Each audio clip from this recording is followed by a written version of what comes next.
Ladies and gentlemen, welcome to the Watkins International, it's not a speedway, but the Watkins Glen International Racetrack here in the Finger Lakes region of New York, and it's a very beautiful racetrack. We got some road course racing for you guys tonight in the SimPossible Racing League B Car Series. I'm Cameron Rich with Peter Short in the booth and Carlos Costa in the production deck, manning those cameras as always. And the road course is one of my favorite events as a driver and a spectator myself, so I'm really excited personally to watch this one tonight. We got 54 laps of this around 2.5 mile road course tonight, and it's definitely going to be a endurance test for all these drivers, and it's going to be a fun one to watch. These big, heavy 3,400 pound stock cars, not really designed to go around in a right turn, but these guys are going to have to make do of what they have. But either way, Peter Short, you are a very good road course racer yourself. I know personally because I race with you a lot, and you have beaten me a lot too. But just kind of tell the viewers tonight what these guys are going to have to do to be successful at this very fast, very challenging racetrack.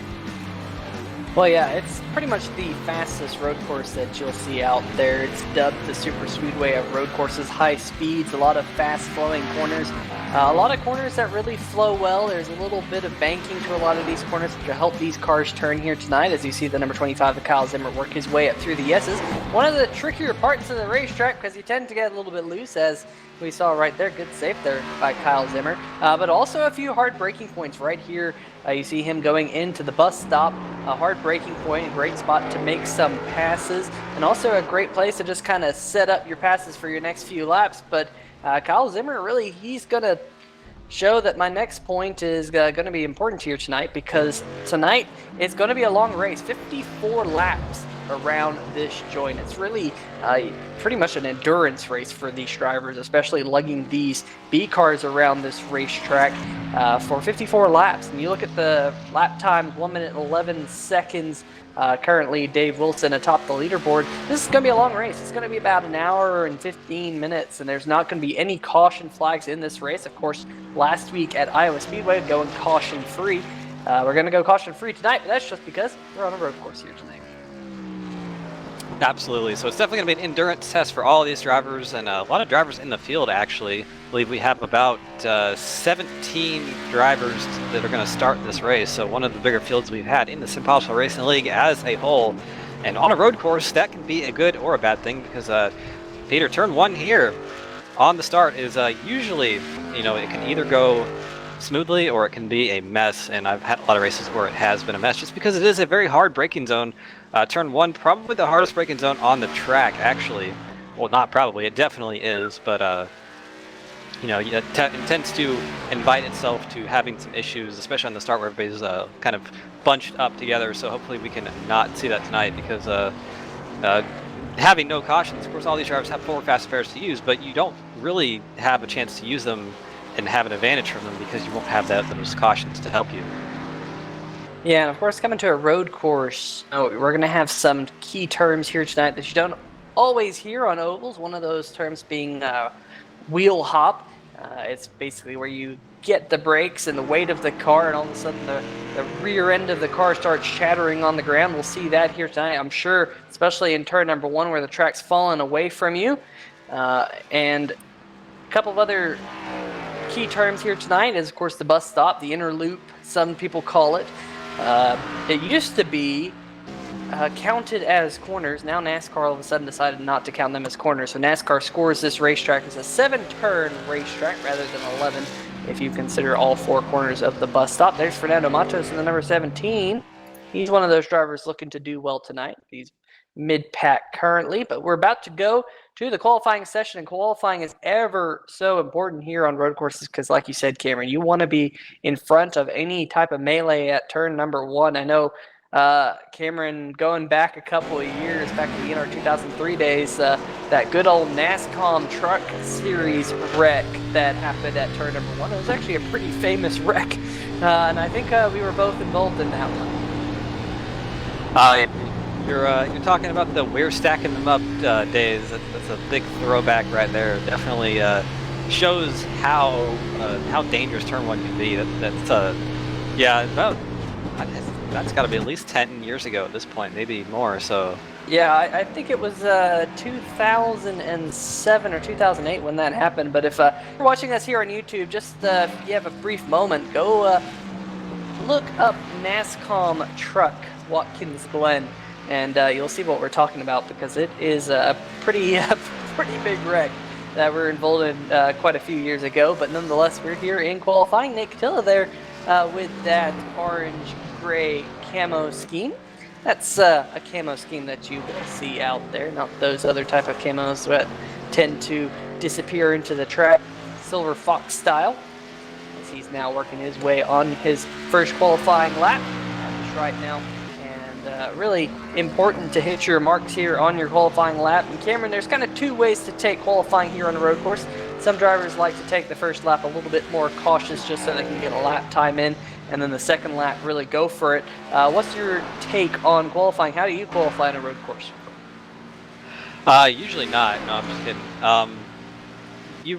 I would personally go for the strategy of getting my first lap out of the way or using that as my fast lap, just because that's when the tires are best. And if you do take it easy on your first lap and go for your fast lap on the second one, you're going to inevitably lose a little bit of speed.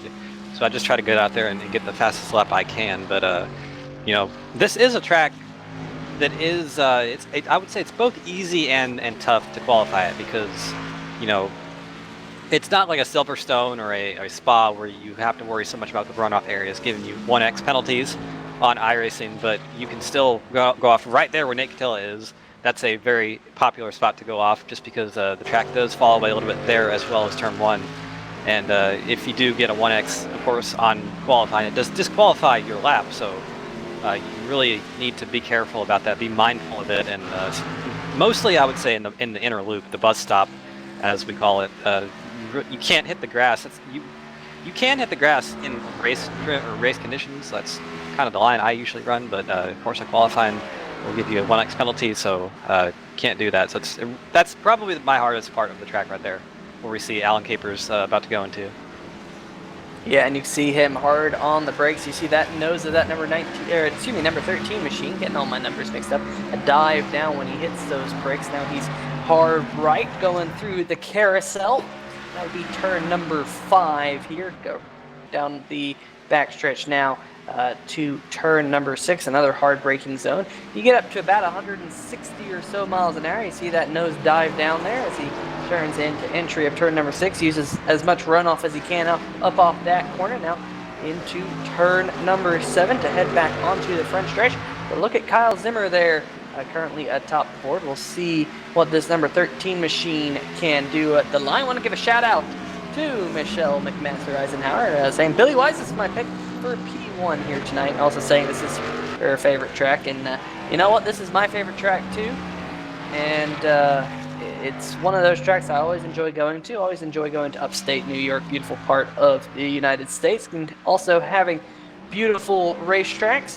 There is that number 32, driven by the one and only Billy Wise. He heads off into turn number 6, hits that apex on the inside, runs up out of that corner, and sets himself up to get a good run coming out of this final corner. Always important to get a good launch out of turn number 7 onto the front straight. You can lose or gain a lot of time in that last little complex. He's going to come to the line, currently being scored in the 8th position.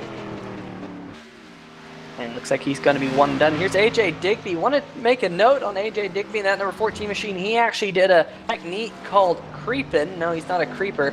But he actually creeped his way around the racetrack on his out lap to keep those tires cool, to keep as much grip in them as possible. And it'll be interesting to see what kind of lap AJ Digby in that number 14 Zulu Motorsports Ford Mustang can lay down here. He's only got 2 corners left until he hits the stripe. Dave Wilson has gone top of the charts. No big surprise there. Wilson paced the way in practice. Ooh, looks like Digby might have caught the grass just a little bit coming out of turn number 6. We'll see if this lap will do it for him, though, as he comes out of the final corner, headed to the stripe just about here. And AJ Digby goes top of the charts with a 1 minute 12.009. And we know AJ Digby is a big fan of road courses. Every time we talk to him, he's always one of the first that is so excited for these road course events, and definitely come out here with a good start in qualifying, going about a 10.5 quicker than Dave Wilson. He was about 4/10 slower in practice, but definitely making speed where it counts in qualifying, and he is currently at the top of the board in probably, I'd say, a good chance to win the pole today. So I think those two cars of Digby and Wilson are probably the two fastest ones here, and definitely going to be a good fight between them for the win. But don't count on anyone else. That number 13 of Alan Capers, very quick himself. He has been a dark horse in a lot of races that we've seen both on Monday nights and on Wednesday, so never count him out. He's really shown himself to be a very, I would say, consistent driver where he can get good finishes even, week in, week out. Absolutely, he has, and he's going to head to the stripe one more time. The second lap, I believe, was almost as fast as his first lap. Digby, he lost about 4/100ths of a second on lap number 2. So Digby pretty consistent here in qualifying with his 2 qualifying laps. Just to back up your point there, Cameron, about being consistent. And now here's Fernando Matos coming up through the yeses. He's going to head up onto the back straight here. Going to be hard braking here. Usually brake around the 400 marker or so and get that machine woed up.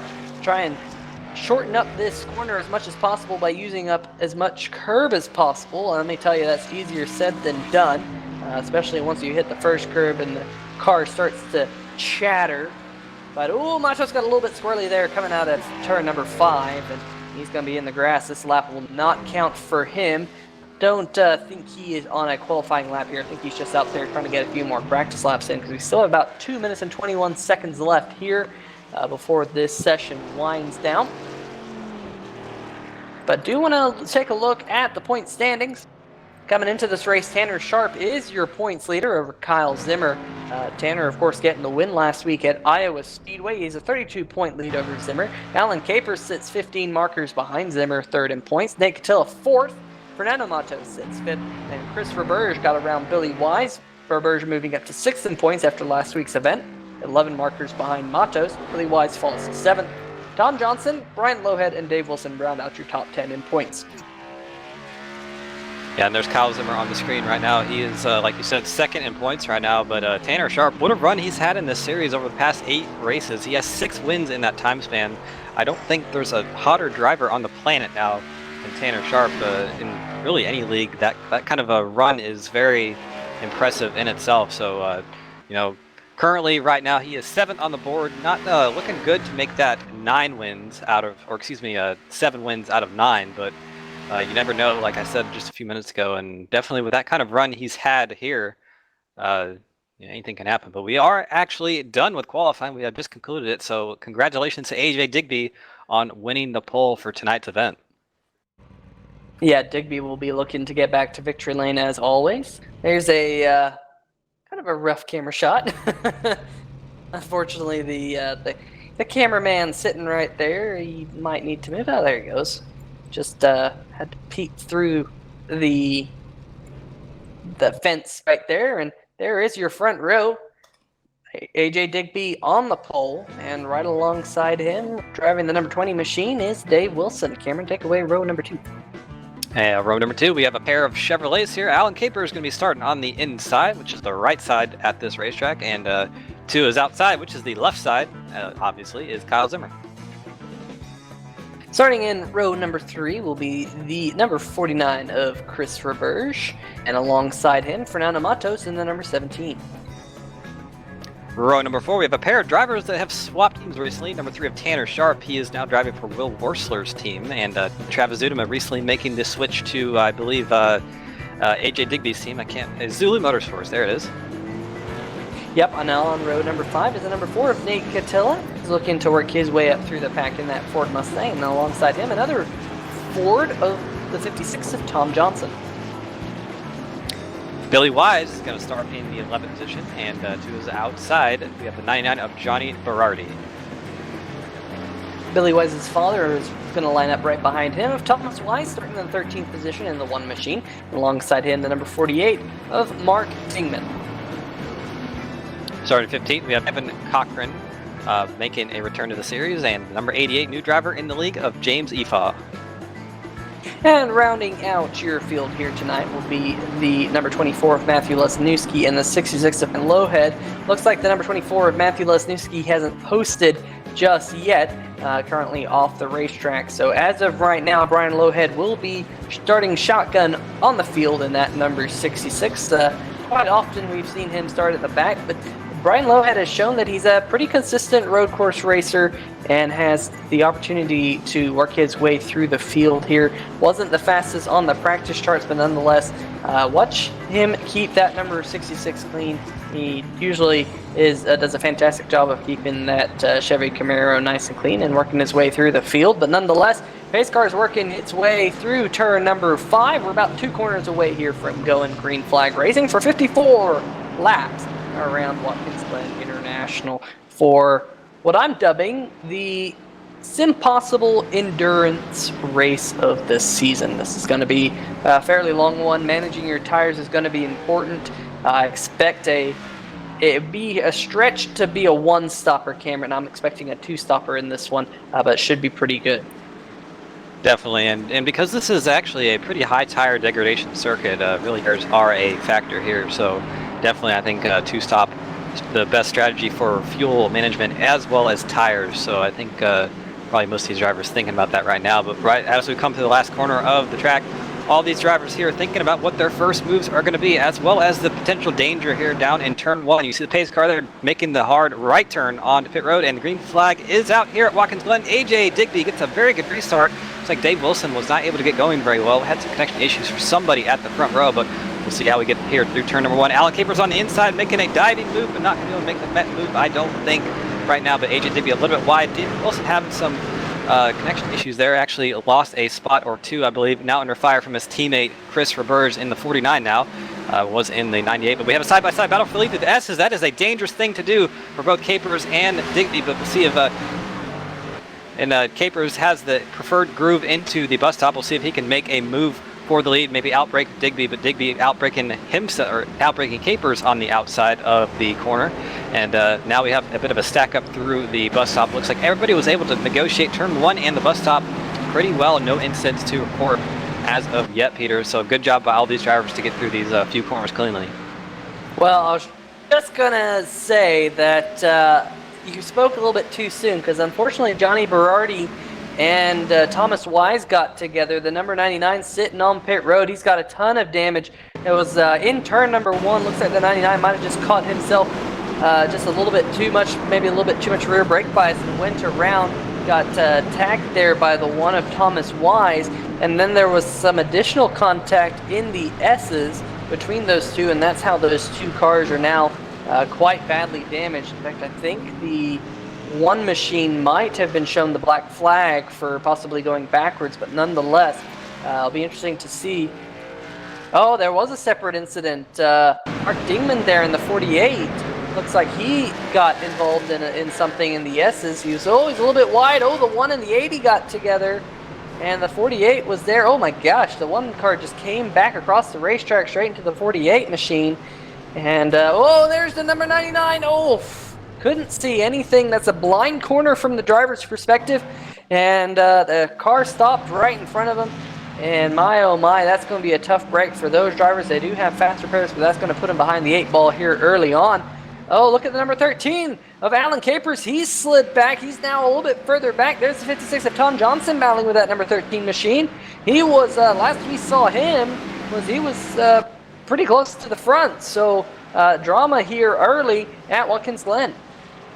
Yeah, absolutely. As soon as I say nothing goes wrong, it looks like everything went wrong for a few drivers, and definitely Alan Capers has slid back about the 10th position. It looks like he was in the second position, like you said. Actually, we'll get a definite checkup on him. He's back to, yeah, he is back to the 10th position, so I'm not sure what happened to him, but definitely has lost about 10 seconds on the racetrack for something. So I'm going to assume he either spun out, went in the grass, or might have actually cut bus stop and had to serve a big slowdown or something like that. But he is still going, so doesn't look like there's any damage on that machine. So as I say, a little bit sideways for him.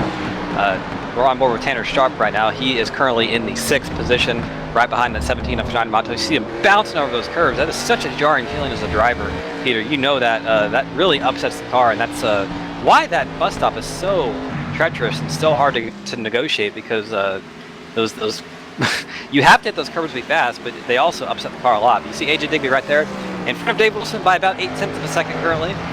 And number 20 having a bit of connection issues here. You see him blinking out every once in a while, but I don't think it's going to be too much of an issue. Of course, this is a road course and not a speedway where everybody's going to stay very close to each other all race, but definitely something to look for as we go on. There's Kyle Zimmer there in 3rd position, doing a pretty good job, very consistent, as we have always seen him, even though he is not fond of his road racing skills. He's said it himself, he's not great here, but doing a good job in 3rd position nonetheless, and showing why he's 2nd place in points currently, but going through the field a little bit there. Fernando Matos, and he's there in the 5th position right now.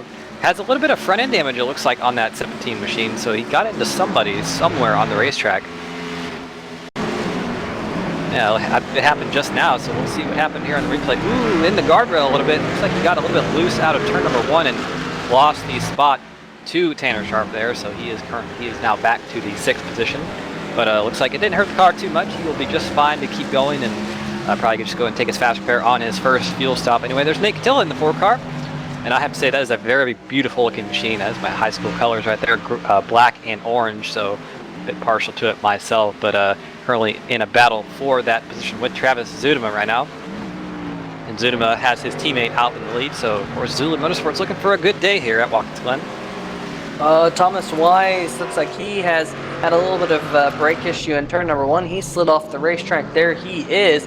I think he hit the curb on the inside of the track, and it just shot that one machine completely to the right. There it is. You see him jump it, and he's trying to get that thing woed down. You can see that wheel absolutely cranked to the right. Just could not get it woed down. Made some contact with the outside wall. And looks like Travis Zudema's had some problems as well. And that number 90 machine is absolutely crumpled up. They're coming out of the final corner, turn number 7. Looks like he got stuck in the wall. Let's see if we can maybe go back a little bit sooner and see what happened here. Battling with the number 4 of Nate Catilla right in front of him. Here we go with the close-up. The number 4 runs a little bit wide, but the number 90 looks like he just got on the gas a little bit too soon, and that rear end snapped on him, and you can see a lot of damage on that Ford. Hopefully he's able to nurse it around until the first pit stop, but I know you don't want to be in that situation because you're still probably about 15 or so laps from that first pit stop. There's still a long ways to go. There's the number 3 of Tanner Sharp. He's kept that Porcupine Chevrolet nice and clean. He's closed in on the back of Chris Reversion, the number 49. That would be a battle for the 4th position. Kyle Zimmer is about 6 seconds up the road from this in 3rd. And then Dave Wilson and AJ Digby, the battle for the lead, ever so close right now. In fact, Wilson is right on the back bumper of AJ Digby as they work up through the S's in front of this battle. In fact, Digby clipped the wall there just a little bit at the top of the S, and it looked like Wilson might have a run on him, but Wilson used that higher groove there through the top of the S and didn't quite have the run, but definitely AJ Digby starting to feel the pressure here early on, lap number 6. Yeah, this is a repeat of what we've seen so many times in this league, of course. It seems like every road course race, these two are going at it somehow, some way. And definitely here again, and these two absolutely have put about 3.5 seconds on Kyle Zimmer, and then it's about a further 6 seconds back to Chris Burge, like you said. So the field getting spread out here pretty early on, only working lap number 6, about to be lap number 7, but it looks like we're going to have a pretty good battle here for the lead between Wilson and Digby. Ooh, as I say that, Wilson gets in the tire barrier off of the last corner of the race. A little bit of damage on that car, but it looks like that it's not going to hurt him too much, but definitely made a bit of a mistake there. I'm not sure if he clipped the curb or just got some aero push from that car in front, but definitely got into the wall a bit. Not going to hurt him too much, I don't think, but you see both these drivers going very wide off of turn number 1. That is pretty much the line you run there, and so nothing to really worry about. And here's the battle a bit further on in the back for about the 11th position. Billy Wise, Kevin Cochran, a bit of a hornet's nest here with a few drivers, and pretty close on the track for all 3 of these cars. Billy Wise there has a bit of damage on the left side of the car. I think he was involved in one of the shenanigans. Ooh, trouble for the 99. He got in the wall right there in front of the, I believe that was the 80 of Kevin Cochran. He had to take some evasive maneuvers to get out of the way, but I don't believe that anyone else was involved, and almost some contact there with the 56 of Tom Johnson. So that number 99 has a bit of damage on it. Not driving terribly well right now for him, I have to assume, because that car is pretty beat up, so he's just trying to stay out of the way as best as possible. Back here up at the front for the lead between Wilson and Digby. These two are not letting each other get away from each other, and I think it's going to be probably this way for the rest of the race, Peter. Yeah, and you know, I think pit strategy might come into play here. I know that is something that is used quite a bit here because there is a decent amount of fall off. Last time by, these drivers ran a 1 minute 12.997, and keep that lap time in mind as this race continues on, because as these tires wear, that lap time will just get longer and longer and longer. One driver I'd like to focus on, at least for just a moment here, is driver of the number 88 machine. That's James E. Faw, and he started in the 16th position and has worked his way up to 9th, so plus 7 spots from the start of the race, and you can see him running wide there, now going up through the S's. But good start for this driver here. He's fairly new to the league, and you know, cutting his teeth here around the Watkins Glen International Raceway. Yeah, definitely doing a good job, and we saw that last time he was out here. He started well back in the pack and was able to make his way up through the field before had some issues there. There's a car that has missed the bus stop. I couldn't see exactly who it was.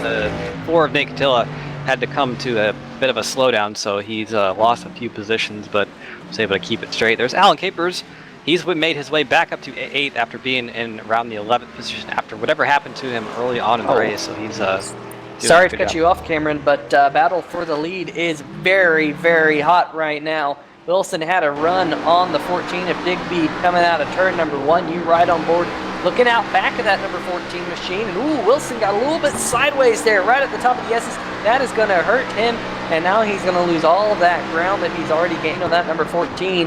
And I said it at the top of the show that this is basically the super speedway of road courses, and I'm wondering if Wilson is struggling from aero push. You mentioned that term not too long ago, Cameron, but it seems like he's able to get to the back bumper of the number 14, just can't do anything with it. Yeah, really, it looks like every time he gets within about tenths of a second, he washes out wide in one of the corners, and it just looks like he can't really do anything. And one of the interesting things about this setup combination, or setup track combination that we have here, I've heard a lot of drivers say that it drives kind of like a pig in practice, and by that we mean it's a little bit sloppy, it's a little bit, it doesn't really feel like a race car. Ooh, AJ Digby in the wall out of the last corner, and the battle for the lead is now over. Dave Wilson has taken that from him, and I think we just kind of saw that, what I was talking about, that a lot of drivers saying the setup is hard to handle because it doesn't turn very well, kind of drives like a pig and doesn't really do what driver wants to do. But we saw AJ Digby just hit the curb there, made the car wash out toward that tire barrier and off into the distance. Dave Wilson goes, but I don't think the battle for the lead will be over like that. I think that AJ Digby will try all he can to get back up to that 20, of course, because these two drivers know they are probably the fastest ones here, and they're going to probably battle it out the rest of the race, but definitely a mistake on Digby's part to lose the lead. Yeah, now Digby's just going to have to regroup and see if he can close back in on that number 20 to see if he can, you know, put the fight back to him and see if he can regain the lead. There's still a long way to go. Just now working lap number 10 of 54 as we look at Kevin Cochran going 2 wide there through the S's. He's getting around the lap car of Thomas Wise. There's the number 32 of Billy Wise right in front of him. Billy currently running in the 9th position. Cochran now in 10th. James Ifall has slid back to 11th, at least temporarily, in that 88 machine. But riding on board with that number 88 machine, and just watch how smooth you have to be around this racetrack to be fast. You can see, got off that corner nice and smooth, got the power down nice and easily, and now hard on the brakes. Really, the only thing you're not going to be gentle with here is the brakes. Working his way through now turn number 6 into turn number 7. Turn number 7 is one of those corners where you want to hit that yellow stripe down there on the inside, but that inside curve can be absolutely deadly, as we saw just a few laps ago with AJ Digby. Now you're on the front straight, hard on the brakes once again, and as you can see, that curb in turn number 1. There's kind of a ridge to it. You want to be as close as you can to that ridged curb in turn 1. Just you don't want to hit that ridge unless, and I have had some cars that you can actually take that ridge, but it just is very setup dependent and car dependent as to what's going to be faster. But with these Cup cars, or excuse me, B cars, you're going to want to be right next to that ridge, but not actually hit that ridge. And now Billy White's there going through the bus stop. And that's pretty much a lap around this joint. It goes by fairly quickly. I mean, just over a minute. About a minute 12 is what your leaders are currently running. Last time by Dave Wilson, a 1 minute 13.6. Wilson was the fastest driver on track last lap by about 0.3 of a second over AJ Digby. Kyle Zimmer ran a 114.4, Tanner Sharp a 114.5. So third, fourth place are running fairly respectable lap times. Chris Roberge currently in fifth. Last time by, something must have happened to him. He ran a 1 minute 20 second lap time. So not quite sure what happened with the number 49 last lap, but I'm going to see if I can go find out and report back to you. And here's Fernando Matos and Alan Capers on your screen. Chris Roberge there as well, lapping the number 66 of Brian Lohead. All three of these drivers running roughly, or excuse me, Roberge and Matos running where they started. Capers started in third, back to seventh, trying to get some of that position back that he lost earlier on. He is running pretty quick lap times, last time by a 1:14.2 compared to the 1:16.6 of Matos and a 1:20.2, like you said, of Roberge. So definitely catching those two. And he's going to want to get himself back into that top 5. Here's the number 90 of Travis Zuderman. We saw him get in trouble, big trouble, a few laps ago. He's currently, I believe, in the 11th position right now. Still good to see that car driving. A little bit beat up in the front end. Doesn't really look like it should, but he is running somewhat decent lap time. So the car, not too much damage, and he is pretty close to that number 32 of Billy Wise. Might see a battle there for the top 10 positions pretty soon, because he is running a little bit quicker per lap than Billy, but we'll have to wait and see. But not missing much at the front. The lead still 1.3 seconds and change, and it's a further 11 or a further 10 seconds back to Kyle Zimmer. I think something happened to Kyle because he was a little bit closer than that a few laps ago, but has lost about 5 seconds. So a bit of a mistake there or something on his part, and then 17 seconds back to Tanner Sharp. So very spread out here at the time being. See there's an interval there between Wilson and Digby gap currently. That's the live gap right there, 1 second. So Digby actually a little bit quicker at this part of the track. But I think Peter does have a trouble for Digby. Gets loose out of turn number 7. Was able to save it, but that gap looks like it actually didn't. Well, there it did extend a little bit, but I think Peter did have a report on what happened to the 49 of Chris Roberge. That I did, and Chris Roberge, a few laps ago now, he, in the bus stop, just hit the inside curb a little bit too hard, and that number 49 machine was just bouncing all over the place and ended up going off into the kitty litter and was able to keep it going, but actually ended up losing a spot to Tanner Sharp in that ordeal. Now he sits about 6 seconds behind the number 3 machine, and he's gone wide there in turn number 1. That's not what you want to do. He comes back on the racetrack. Almost hits the number 17 of Fernando Matos. He's going to lose the spot to Matos and Alan Capers. So move Matos into 5th. Capers back into 6th. And that battle now for a top 5 position. Capers has a fantastic run on Matos. How much fight is Matos going to put up here? That number 13 of Capers closes right up to his back bumper. He's going to give him a little bit of breathing room going into the bus stop here. Capers hitting that bus stop really well. You can see he gets a good launch off, and then he hits that curb. You can see the front end of that number 13 machine getting up in the air. And, man, the number 13, he has to check up there coming out of the carousel just a little bit. Has to not run to the back of the number 17, but Alan Capers definitely showing that he is still very quick out there. Going to try and make a pass around the outside. That's not what you want to do there. And thought better of it and lost that ground once again. But Capers, man, he's being a little bit impatient here, trying to get that move. I think he's definitely faster, and now he's got the number, that'd be the number 49 of Chris Roberge right behind him. So, my oh my, this is a good scrum now for the 5th position. Yeah, good to see all these drivers going at it, and that team very hungry for some positions. Looks like there's a bit of damage on all three of these cars, I believe, a little bit. Actually, no. Roberge and Matos look relatively fine. Just a bit on the 13 of Capers right now, but hasn't affected his speed too.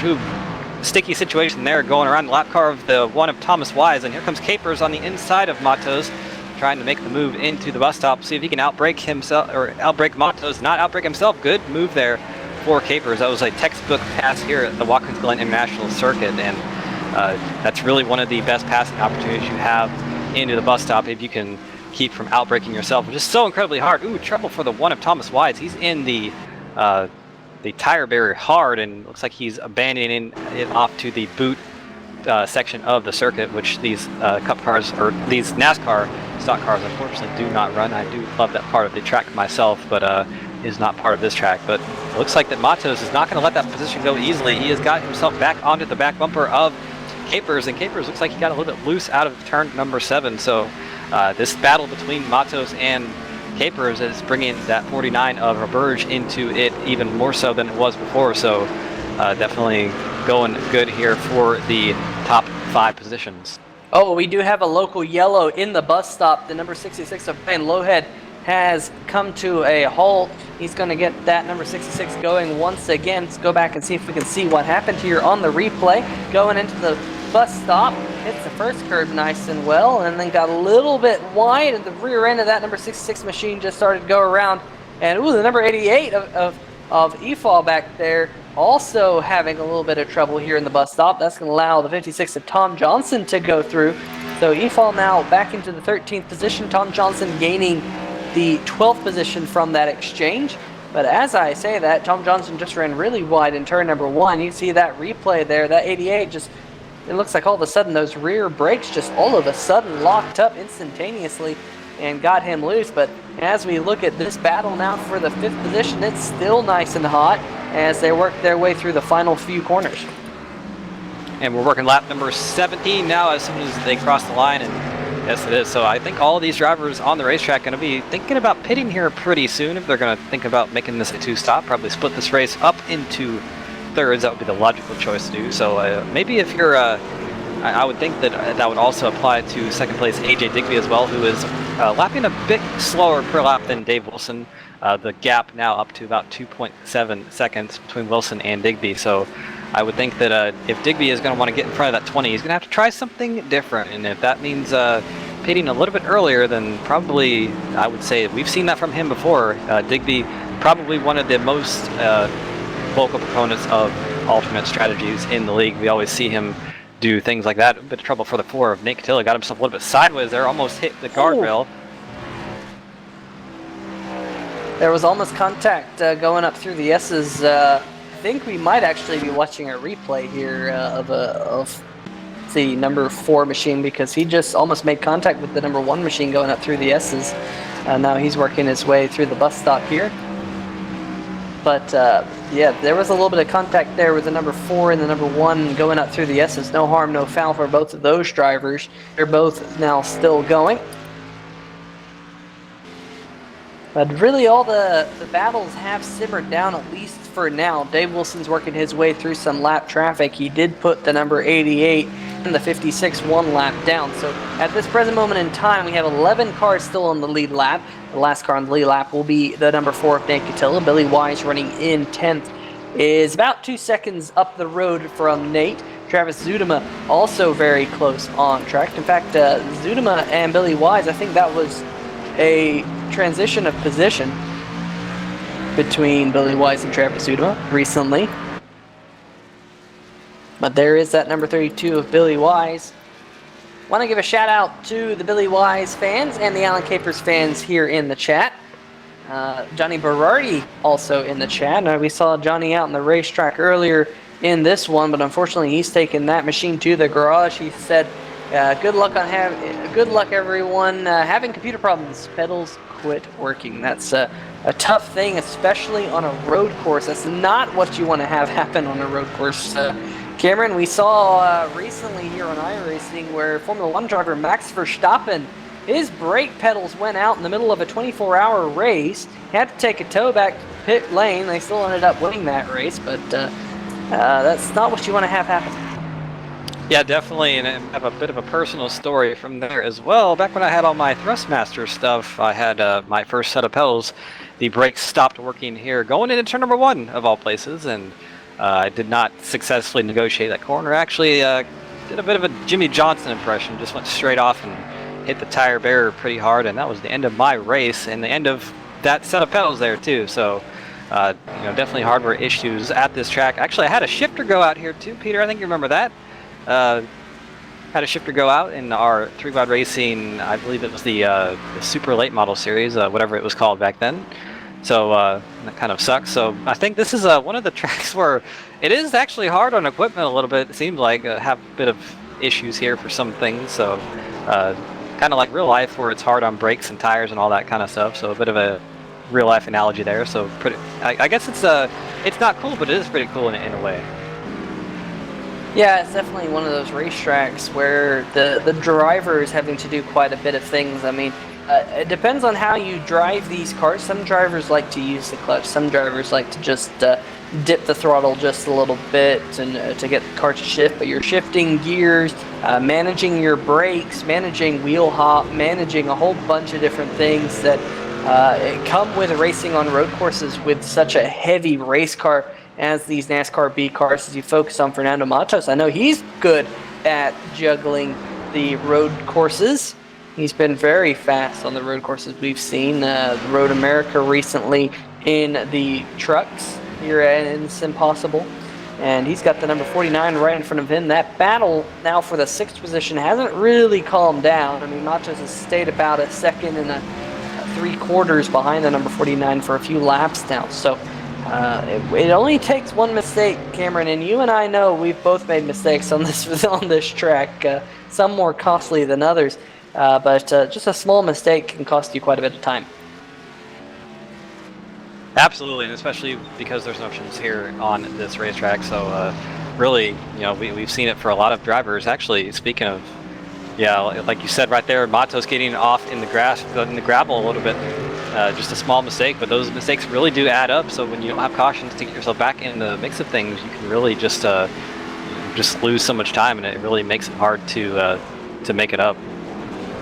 Up at the front, Dave Wilson has turned on the jets. He has pulled away now up to a 6.2 second lead. Looking over the last few laps, AJ Digby's average lap time is at 1:15.2 compared to Wilson's 1:14.409. So Wilson averaging about 0.8 of a second per lap faster than Digby at this point in the run. We have 33 laps to go. And if you're doing the math, we're 6 laps away now from the halfway distance. So, Cameron, I'm kind of surprised that these drivers are still out here and going around this racetrack. I was expecting a 2 pit stop race, but it does seem like if they can at least get another 6 laps or so out of these race cars, that they'll be able to just make it a 1 stop. Yeah, definitely. That probably is on the table right now. So all these drivers probably thinking about that, and I'm a little bit surprised myself as well. So I guess that it might be on the upper edge of the fuel window, and we don't know from up here in the booth, but it definitely is pretty interesting that see Christopher Bowers there running in the 6th position now. He's lost a spot from where he started, running right behind the number 17 on Matos. These two drivers were in a pretty hot battle a few laps ago, but that did end and resulted in Alec Capers getting back up to the 5th position. And he actually is starting to catch the number 3 of Tanner Sharp by a little bit per lap, so he might have a battle for that position here pretty soon. And actually, number 3 of Tanner Sharp himself, I believe, is lapping quicker, or at least as quick as the number 25 of Kyle Zimmer in front of him. There's a bit of front-end damage on that 25, actually quite a bit, so whatever happened to him, that definitely did beat up the front a little bit. You see him right there at the bottom of your screen. You see the right front tire, not something you want to see here. This is not a modified race car, but he is still out there and making good use of what car he has left. So it's been a messy one for some of these drivers. A bit of damage on some cars, but really nothing too huge to talk about, except for what happened on the first lap, which apparently I missed, but definitely was a bit of a shocker there. Yeah, local yellow at the bus stop there for the number 66 of Brian Lowhead. He gets that machine pointed in the right direction once again. I want to make note that number 25 of Kyle Zimmer, he's had that front end damage since around lap number 5 in this race. and he's done a fantastic job of keeping that car on the road ever since, and has been relatively fast. Another driver who is relatively fast right now, that would be the number 13 of Alan Capers. In fact, Capers, last time by, was faster than your race leader. He's only 6 seconds behind Tanner Sharp, and he's about 0.6 of a second faster. So if you do the math, we'll probably be talking about that number 13 of Alan Capers here in about 10 laps or so in a battle with the number 3 of Tanner Sharp. So we'll just have to keep an eye on that one as these laps tick on. Yeah, absolutely. And, really the best battle on the racetrack right now is probably about to be for that third position between Tanner Sharp and Kyle Zimmer. Really not too much else to watch on the racetrack, but the gap about 2 seconds, about 1.5 seconds actually, between those two drivers, and ahead you see that's the lapped car, I believe, of the 88 of James Efoff. He is 1 lap down, so these two drivers are going to be catching him here pretty soon. But number 88, relatively undamaged himself, running 1 lap down, but a little bit of damage on it.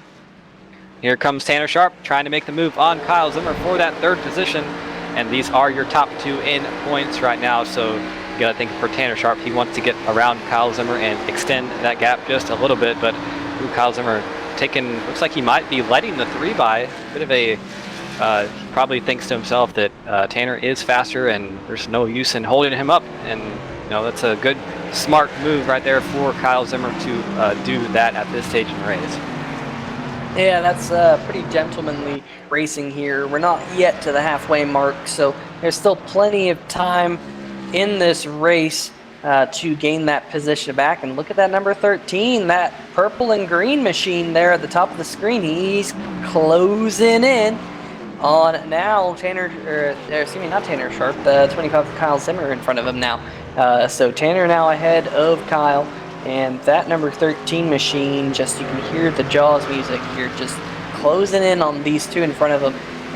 Currently there's that 88 of EFAL lapped car there in between the 13 and the 25. But yeah, keep an eye on Capers. He's pretty fast. In fact, once again, fastest car on the racetrack.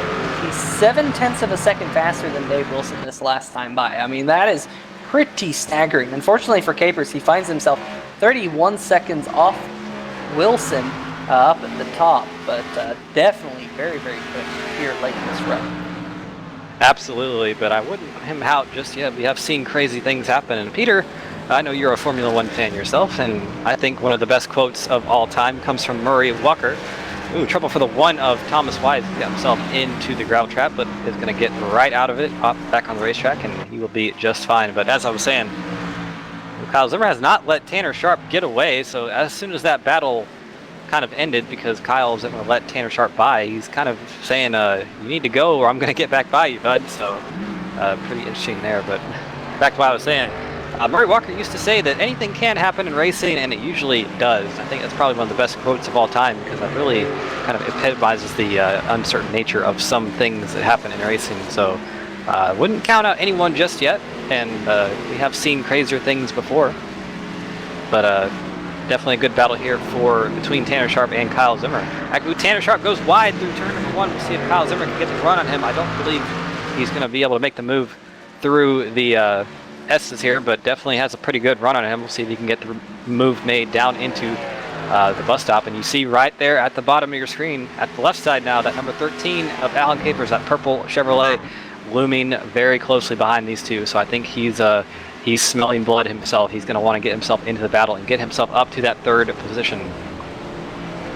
Yeah, he's just closing in ever so quickly on these two cars in front of him. Last time by, Capers was about a second faster than Tanner Sharp, just to put it into perspective, and now closing in on the back bumper of Zimmer. They're getting around the lapped car, the 66 there of Brian Lowhead. Lowhead staying onto the right side of the racetrack here. Oh, Zimmer washed up just a little bit there, and that's going to allow the 13 of Capers to close in us a little bit more. Capers is basically there, Cameron. He's done a fantastic job. We've got a little bit sideways out of the corner as I say that, but he's done a fantastic job of getting up there. And here is your pole sitter, AJ Digby, on pit road, getting some 4 fresh tires. He overshot his pit box there. You saw him have to throw it in reverse.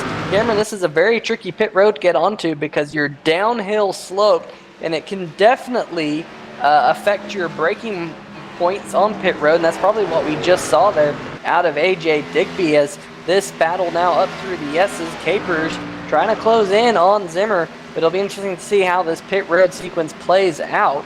We are halfway mark this time by 27 laps down this time by 27 to go. Yeah, to kind of expand on what happened to Digby, he was also far right in his pit stall, and here's a couple more drivers on pit road. There's Fernando Matos and Dave Wilson. Matos looks like he has a bit more damage on that car, so I think something happened to him because he was in the battle for around the 6th, 7th position, and now he is quite far behind, so he'll get that car fixed up on the pit stop and get back going here. Here's Dave Wilson. But one thing I saw with AJ Digby, ooh, trouble for Wilson as well. He also overshot, and it looks like he overshot it a little bit worse than Digby, so Digby undoubtedly going to make up some time on this pit stop, I would have to assume. That's going to give the lead to Tanner Sharp, at least momentarily, while pit cycles continue. But with Digby, I saw him a little bit too far right in his pit stall. I'm going to wonder if the crew were able to change the right side tires on that pit stop, because that is something that actually is pretty easy to do as a driver, because most most pit roads that we run on ovals, of course, you pull into the pit stop with the pit wall on driver's side, and this one, of course, is on the passenger side, so it's a little bit harder to judge where to stop in your box than it is normally, so I think that's going to be something to watch out for tonight. I can't say that the number 20 of Dave Wilson did stay in front of AJ Digby, but looks like that lead did shrink just a little bit. Kevin Cochran, he's on pit road trying to get into his pit box. All these drivers struggling with getting to their pit box here. It's going to be paramount. Look at this. The number 13 of Alan Capers has got around Kyle Zimmer, and now he's going to set his sights on the number 3 of Tanner Sharp, who is currently leading the race, awaiting him to make his first pit stop here. Going to see if any of those drivers in that group decide to come down pit road. Doesn't look like it. Oh, but look at the number 13 getting really loose. Oh, here comes Kyle Zimmer on pit road. Tom Johnson going to follow him as well. Also getting a report that the number 32 of Billy Wise is on pit road, just ahead of these fellas. Ooh, Tom Johnson in the wall there on pit road, having to kind of get the number 56 pointed straight once again. There's the number 32 on the left side of your screen with the number 1 of the number 1 of Thomas Wise. Do want to make note, Cameron, you were right about the number 17 of Fernando Matos. He was in a battle back there and caught a slow car in the bus stop, or at least coming out of the bus stop. Actually got that car locked up, and he went for a spin, had to go the long way around the carousel. He was far off in the runoff area off to the left side of the screen here, and that's what caused him to lose all that ground. We got another driver on pit road. That's Travis Zudema and Nate Catilla, the number 90 and the number 4 coming down. Going to get 4 fresh Gear Eagles. There's the number 49, Christopher Burge, working his way through the bus stop. See a lot of these cars electing to use their fast repair on their pit stop. Don't blame them to get 4 in this event. But this is a pretty interesting portion of the race. Oh, look at this. Alan Capers and Dave Wilson. Wilson on those 4 fresh Goodyear Eagles trying to get around the number 13, who's been battling his way up towards the front. He's trying to make inroads on the number 3 of Tanner Sharp. Oh, Capers! Capers is loose coming out of turn number 1. Fishtails and saves it, but lost a ton of ground. And here comes AJ Digby going to the inside, going up through the S's. And I'm thinking, Cameron, maybe Capers has just left pitting a lap too late.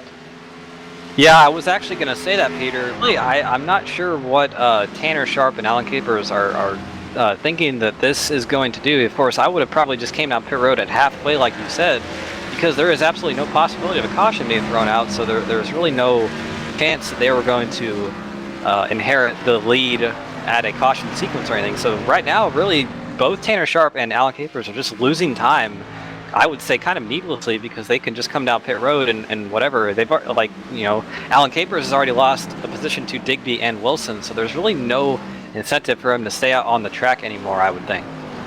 And look at this right in front of him. Look at Dave Wilson. It's a 3-car scrum. Oh, Tanner Sharp's coming to pit road. Wilson has to take a little bit of evasive maneuvers. And there is Tanner Sharp on pit road, but Wilson was tucked up right behind that number 3 machine. And when Tanner Sharp made it his intent clear to come down pit road, Wilson had to dart left.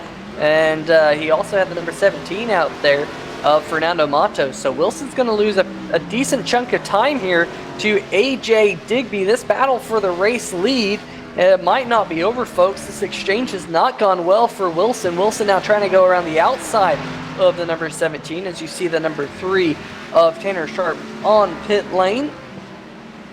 But Wilson was able to get around Matos, so we'll have to see how long it will take for Digby to get around Matos. Of course, Digby was the first driver to come down pit road, tried to do an undercut on Wilson, did gain a decent amount of time, as you can see out there on the racetrack, but now Digby's going to see, he's just going to pull to the outside of Fernando Matos. Got a fantastic run coming out of turn number 5. So Digby and Wilson, it's on once again up at the top. Yeah, and that just shows how much time that Wilson lost. The lead was about 3 seconds, and it went down to 0.8 of a second, and it looks like it's now back up to about a second after the exchange between Digby and Matos. So really, I would say that even if you have a 3-second lead or so, it's not really guaranteed to be safe if you encounter lap traffic and get held up a little bit. But there's Alan Capers still on the racetrack. I really don't understand this move for him because he's going to have to pit, and he's just losing time at this point on those older tires. And we've seen him get loose a few times. Of course, the grip in those tires have absolutely got to be 0. Those tires are well past their use-by date, and I would say he just needs to come down pit road right now because I think doing this, and with Tanner Sharp pitting already, he's probably removed himself from that battle for the 3rd position, at least for the time being. Yeah, Kyle Zimmer, who he was racing with, Zimmer is now about 23 seconds behind him, and Zimmer's relapping about 4 seconds a lap quicker. And Tanner Sharp coming out pit road, Zimmer was able to leapfrog Tanner Sharp doing the undercut. So move Zimmer back in front of Sharp, at least temporarily, but I do expect to see Alan Capers on pit road here momentarily. I don't think he can stay out there and continue bleeding lap times like this as he works his way through turn number 6 now. We'll see if he comes down this time. Look at that battle for the race lead. Oh, there's Christopher Burge coming out of pit lane, and like I said, Alan Capers on pit road in the number 13 machine. 45 miles an hour down this long pit lane. It is sloped downwards. It's a pretty easy pit lane to speed on just because it continues to slope downwards at an ever-increasing gradient, and your car just all of a sudden starts to speed up. But here comes Alan Capers to his pit box. See if he can get into his pit box nice and neatly. Oh, nope, he has to back up a little bit as well. Par for the course here, but we'll see where Alan Capers falls out once he gets going once again.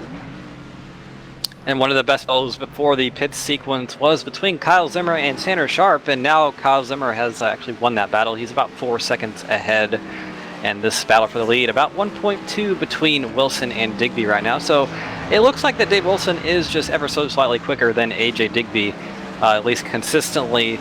So I think if I was Digby, I'd be hoping that number 20 makes a mistake, but we have seen him get held up by lap cars and whatnot. But also look in front of Dave Wilson, that number 49 of Chris Burge, that is Wilson's teammate. So you got to think that once that number 20 gets around that 49, he's probably not going to give him too much issue, but might give that number 14 a bit more of an issue. Of course, teamwork being at play here, and we have seen that before at races like this. Of course, I would do it myself for my teammates, and we'll have to see if it happens here in a few laps.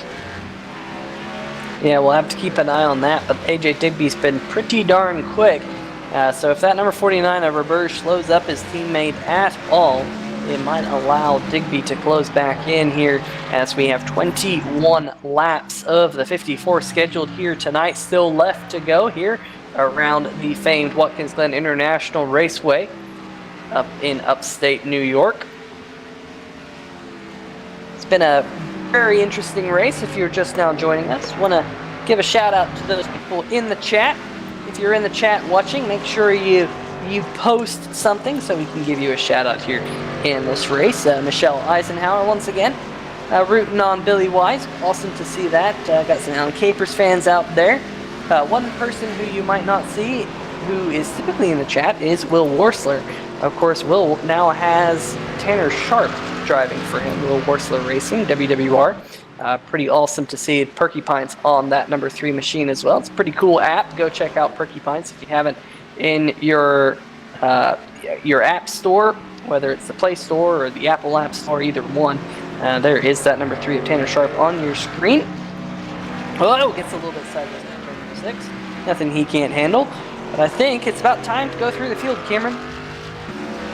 Yeah, let's start off at our leader, of course, right here, the number 20 of Dave Wilson. Of course, started in second, currently running first. The gap about 2 seconds back to AJ Digby. Has been consistently very fast each and every lap. Had a bit of issue on his pit stop, but it did not affect anything whatsoever. He still was able to keep the lead and has had some issues getting through traffic, but I don't think that will be too much of an issue to come in the next few laps. But as we say that, he has the number 49 of Chris Burge, his teammate, behind him. Second place, your pole sitter, AJ Digby, like we said, about 2 seconds behind. It's like he hasn't been able to match Dave Wilson on pace, but might be able to do something later on down the road. We'll have to wait and see. Actually, a bit of a mistake for AJ Digby because now the gap back to 3 seconds. So probably having some issues getting by that number 49 or something. But either way, it's not looking great for his chances of winning, at least on pace. Third place, Kyle Zimmer. Started in 4th, and he's had a bit of a race himself. Ran the first whole run of the race with some damage on that machine on the front, but it looks nice and clean right now and doing a very good job himself. A proclaimed not very good road racer to keep himself right up there in that last podium position. So he is in front of his main battle for the points lead, and that is Tanner Sharp, currently in 4th. He started 7th. We saw him. He really hasn't had too bad a race, I don't think. Of course, now driving for Will Worsler, like you said, gonna want to come out here and put a good run for that Perky Pints car. Hasn't had too many issues in this race, just because I had a quiet race, something that we typically don't see with Tanner Sharp. He's either out there leading laps and being aggressive, or whatever. But just a nice quiet race for him, running in the 4th position, and behind him, Alan Capers in the 5th position. We saw him in the battle for that 3rd position a few laps ago, but a bit of a pit strategy call that I don't personally agree with.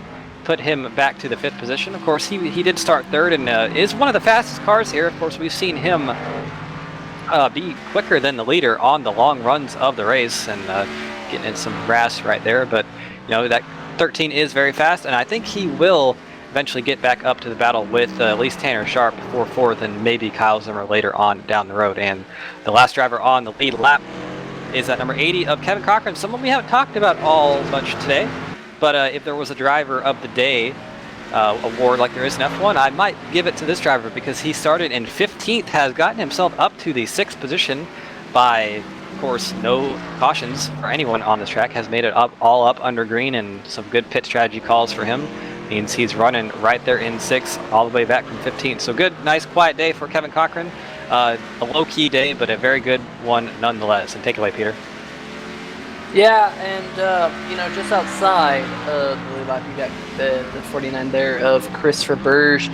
First car off the lead lap, 7th position. Very respectable race for Burge. You see no scratches on that machine. He did start in the 5th position. He's lost 2 spots from the start.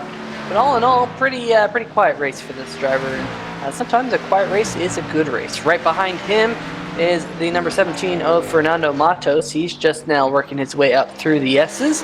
A respectable day for Fernando. Has had a few offs, and he was at one point up in around the 7th position, but unfortunately that off caused him to lose some ground. He's now back in 8th, trying to work his way back up. He's actually one of the faster cars out there, so keep an eye on Fernando Matos in the number 17.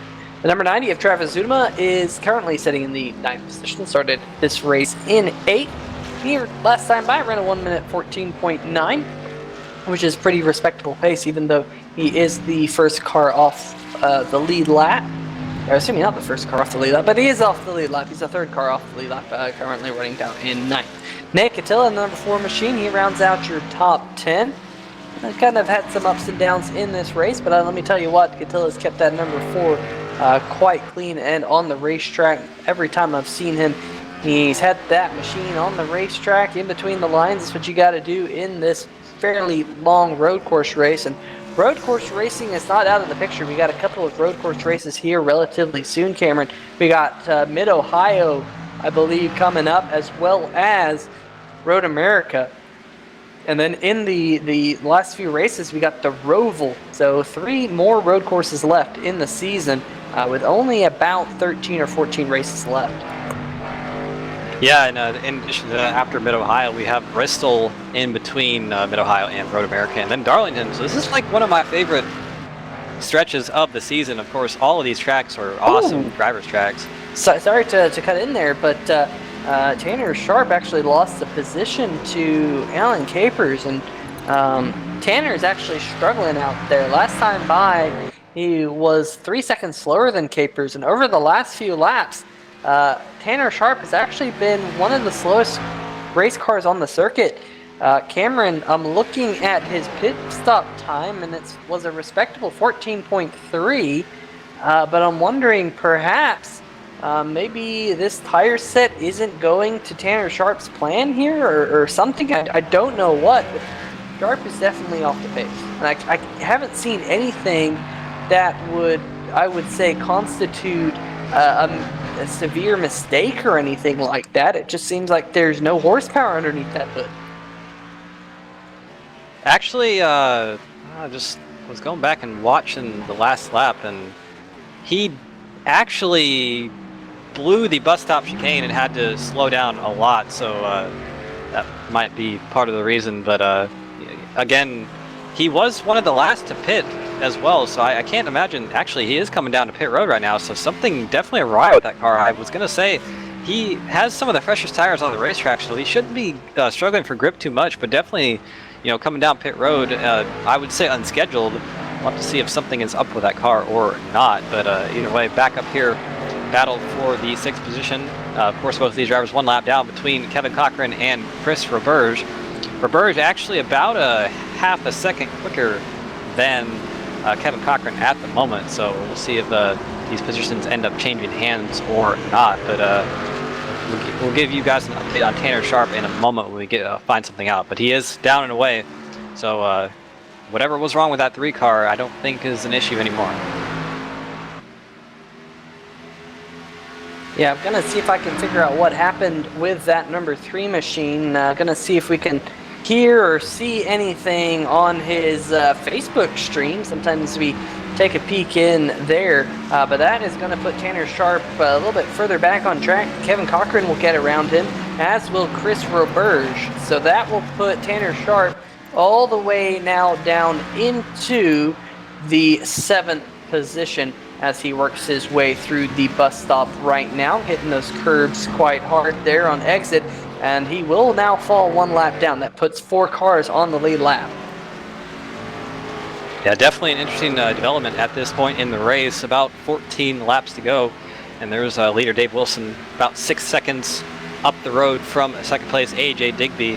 And he's about to lap Billy Wise once again to put him 2 laps down. That number 32 having a bit of damage on that car. Actually, a lot of damage. That front end is a bit narrower than it should be.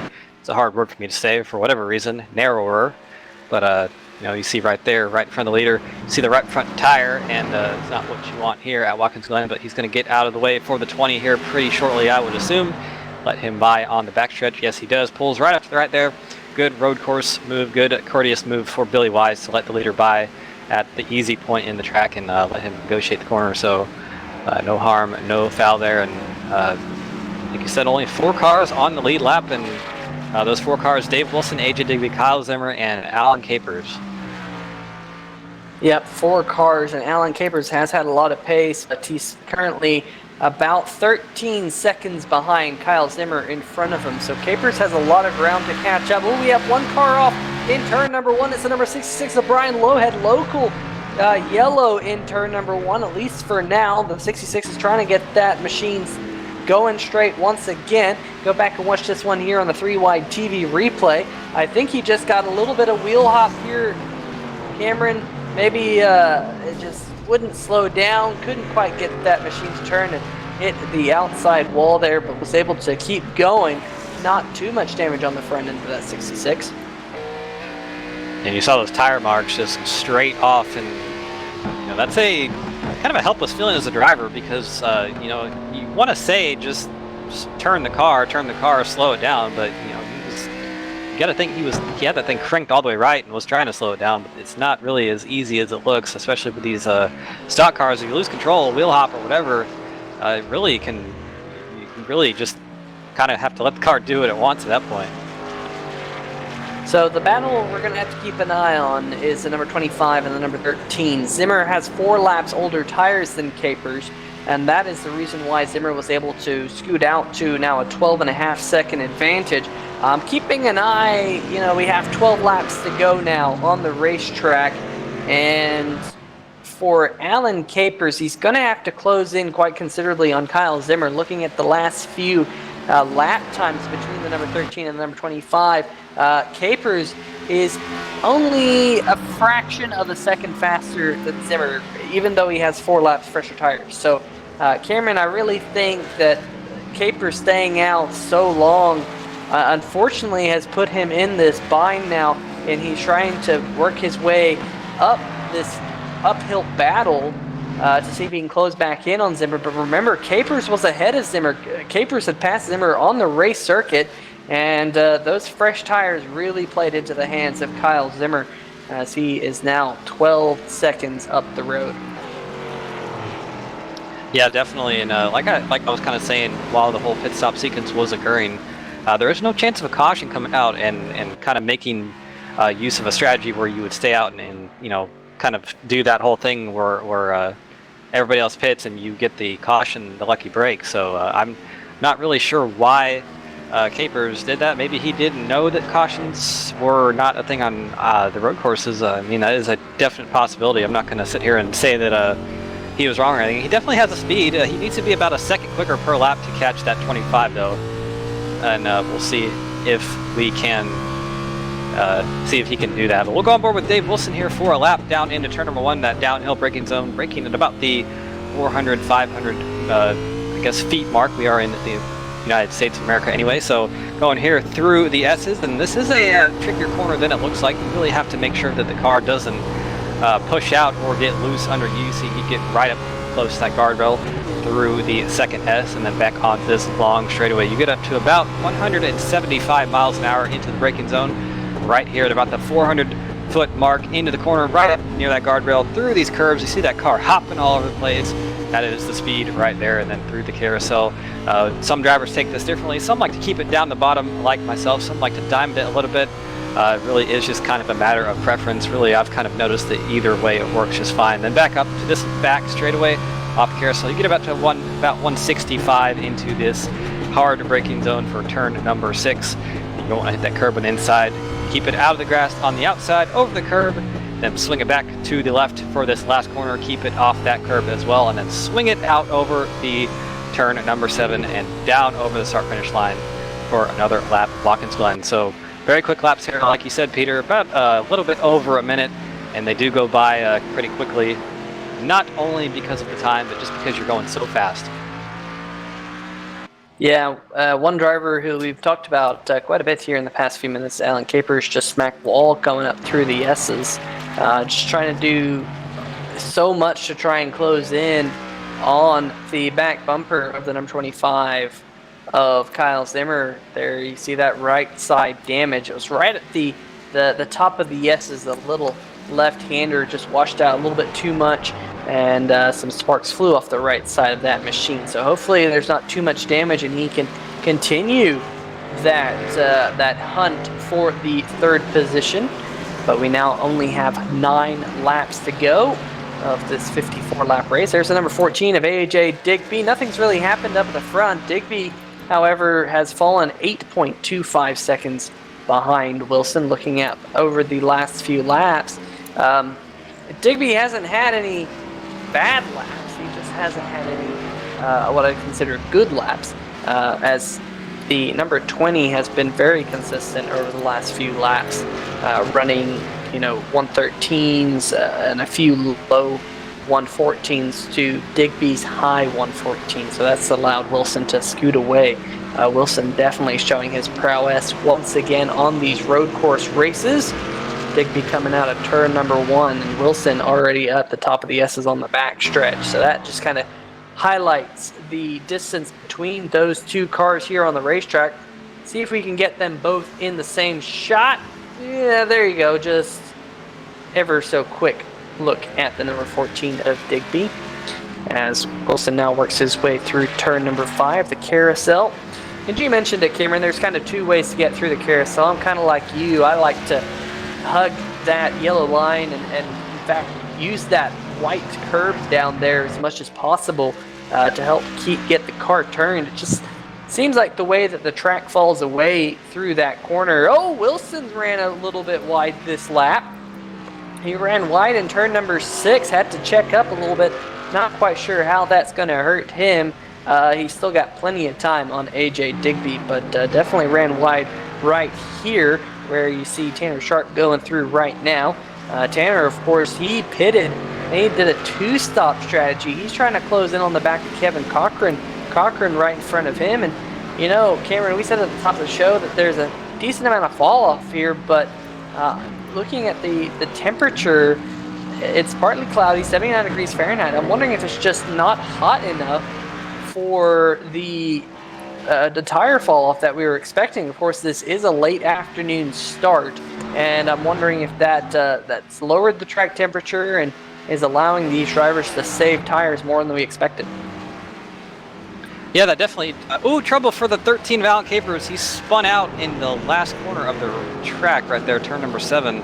Gonna get it spun back around. Luckily, there was some runoff there. We'll see what happened here on the replay real quick. You see, he kind of got in some. Actually, no, he didn't get in some trouble. Just might have wheel hopped it there. Wheel hopped it on the downshift right there in turn number 7, and luckily did not get into the barrier right there, and was able to spin it right around, do a little 360, and get back going. So, kind of funny you mentioned what you did, Peter, right there, talking about the tire fall off, because I think those tires on that number 13 have fallen off a bit after that little spin. So, having some trouble through the S's into the grass right there. It's a dangerous thing to do, but yeah, I definitely thought the tires were going to wear out myself a little bit more than they have. Definitely, but the track not as hot as it was in some parts of practice. Of course, practice was in the kind of sunny afternoon, a bit hotter in that session, so might be throwing these drivers for a little bit of a curveball as well. Do you want to keep an eye on Tanner Sharp as he closes in on Kevin Cochran? There's only a couple seconds between those two drivers out on the racetrack. They're both currently in the bus stop. That would be a battle for the 6th position. In fact, there's, like I said, just 2 seconds between them. So pretty interesting to watch that as we ride on board with that number 3 machine. Of course, he has the freshest tires out on the racetrack, and he's putting them to good use. Tanner Sharp currently the fastest machine around this joint. Be right on board with him here. Kevin Cochran in front of him. Cochran has 20 laps on his tires to Tanner Sharp's 9.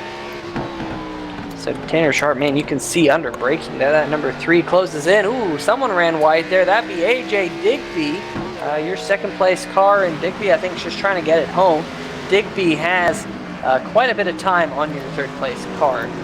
Digby is, in fact, 32 seconds ahead of Kyle Zimmer. So Zimmer quite a bit back. Alan Capers now 16 seconds behind Zimmer. So I don't think Capers has anywhere near enough time, as we will have we do have 5 laps to go with Capers just making that spin just a few laps ago. There's the number 66, Brian Lowhead. He's going to try and stay out of the way of this battle. Ooh, Digby. Oh, yeah, Digby. He missed the bus stop there. Digby's going to have to come to a slowdown here as you see those cones flying. Typically, it's Alan Capers throwing those cones.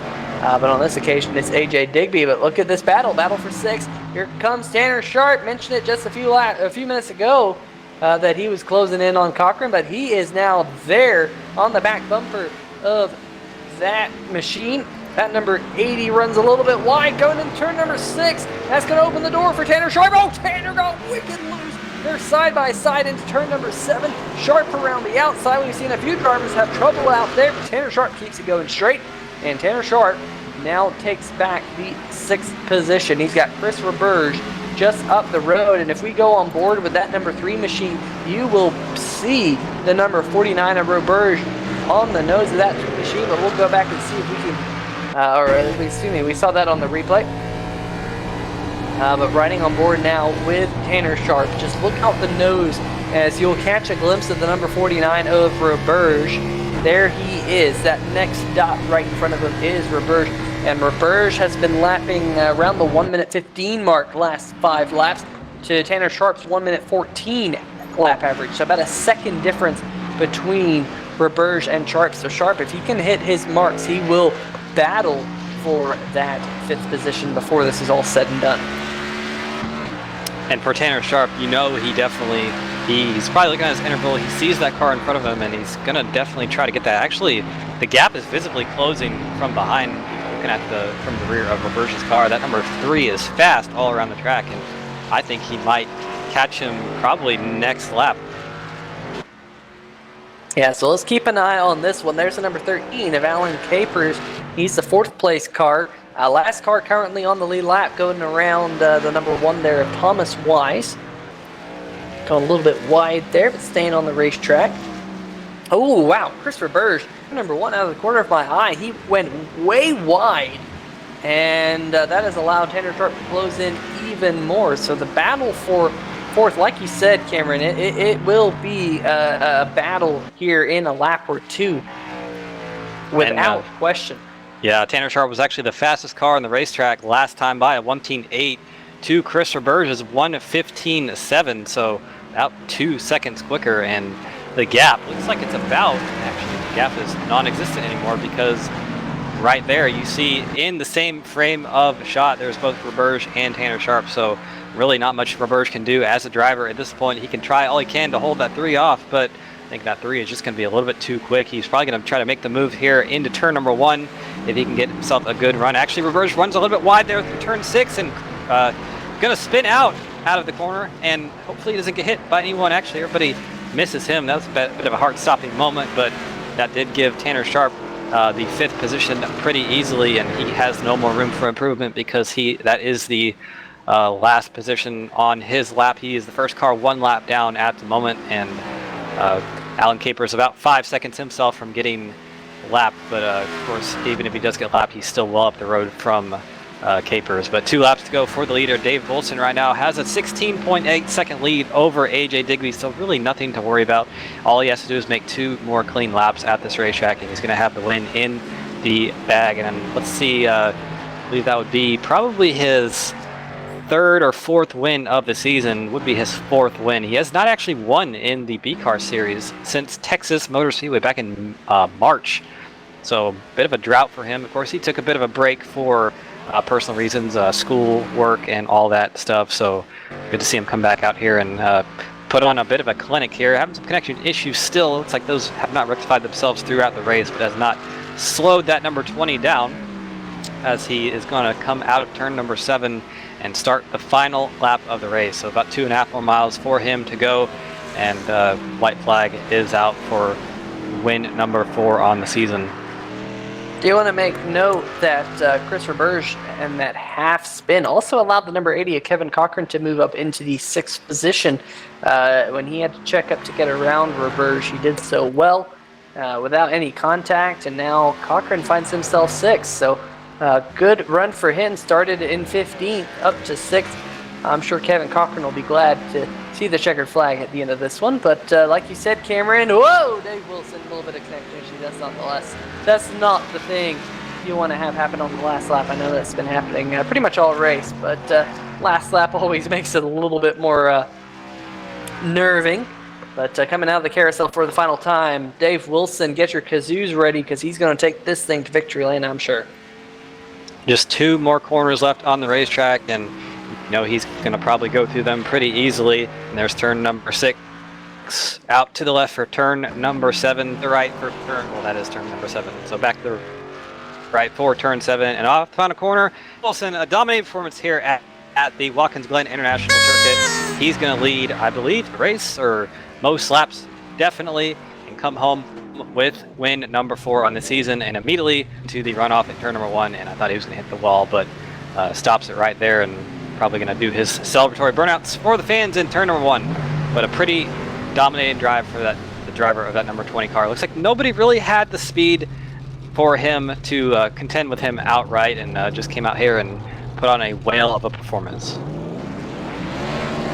Yeah, and there goes Dave Wilson burning down those Goodyear Eagles. And I want to give a shout out to some of the other people who joined us in the chat. Wesley Lee and Dragon Zeron, who also says, don't forget to show the burnout. Well, there you go. Dave Wilson burning it down there on the rumble strips in turn number 1. Just could not wait to light up those rear tires. I know Wilson, he's kind of had a rough comeback, Tanner. You know, at the beginning of the year, he was so hot. And then he's had some struggles as of late. His synchronized burnouts there with the number 4 Megtilla. In fact, a couple guys out there burning it down, congratulating Dave on his return win here in the B Car Series. Like you said, his 4th win on the year. It's been a couple months. You have to take that thing back to victory lane. And one thing I noticed that was cool about his burnout was that he had some issues during the burnout, and that car disappeared, but you still saw the tire marks and the smoke coming out. So a bit of a spooky thing right there to see, but pretty cool nonetheless. But it's like a couple more burnout. It actually blows the engine right there, sitting.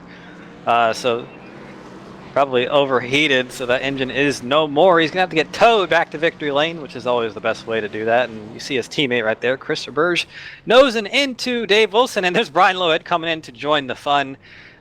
Smacking his car into Roberge's car, and actually Dave Wilson is I was gonna say, is that car still running? But yeah, just making sure that car is not gonna pass inspection after the race. So there's the two Looney's Racing teammates right there bumping each other after the race, but pretty good race nonetheless. But we're gonna go ahead and let these drivers kind of chill out a little bit, get out of their cars, get their thoughts collected, and we'll have some interviews for you pretty shortly.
All right, ladies and gentlemen, welcome back to the Watkins Glen International Circuit. We've just concluded tonight's event after 54 laps of road course right and left turns. Dave Wilson coming home with the leader. But before we talk to him, we're going to go ahead and get an interview with our 2nd and 3rd place finishers. And I've actually caught up with the 3rd place finisher, and that would be Kyle Zimmer. I've got him right here. All right, Kyle Zimmer, 3rd place finisher tonight. We know that you aren't too high on your road course racing skills in the SimPossible Racing League, but coming out with a 3rd place finish, that's pretty impressive, and you were able to beat your nearest competitor in the points, which was Tanner Sharp, by 2 positions. So kind of just talk us through your night. Tell us how it went from start to finish.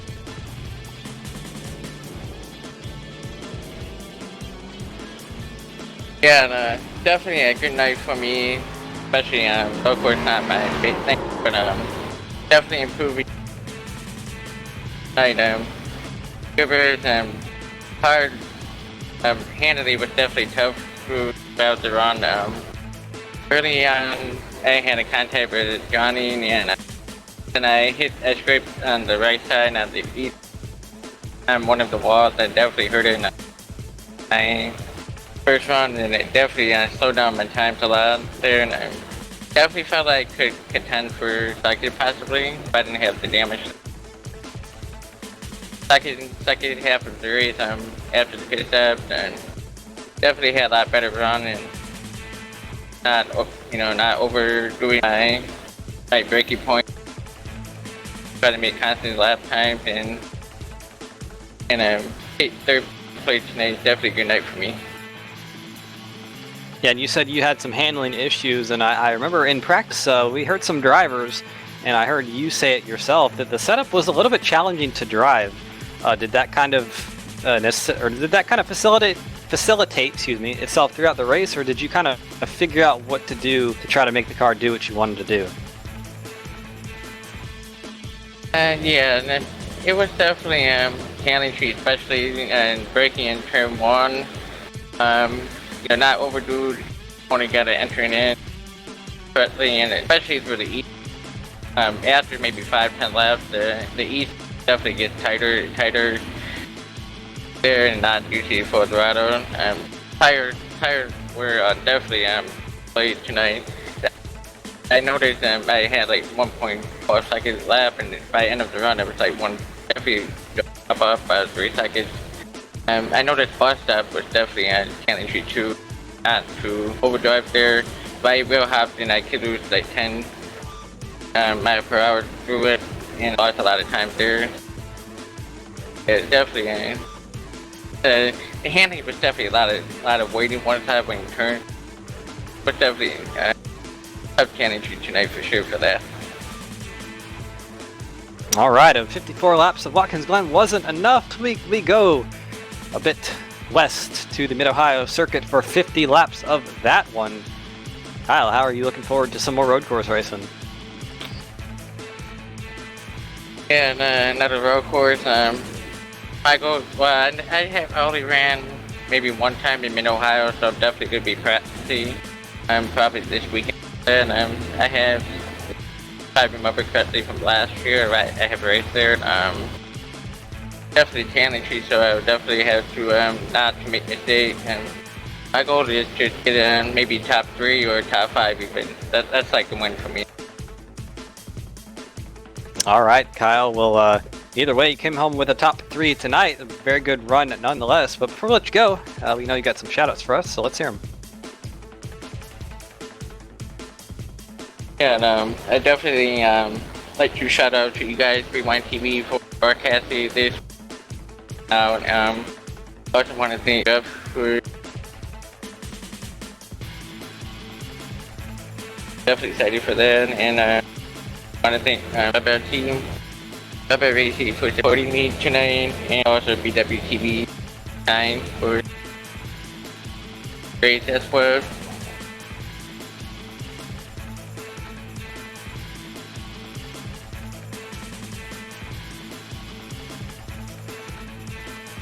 All right, Kyle. Well, appreciate you talking with us as always. Congratulations on your 3rd place finish, and we'll definitely hope to talk to you next week.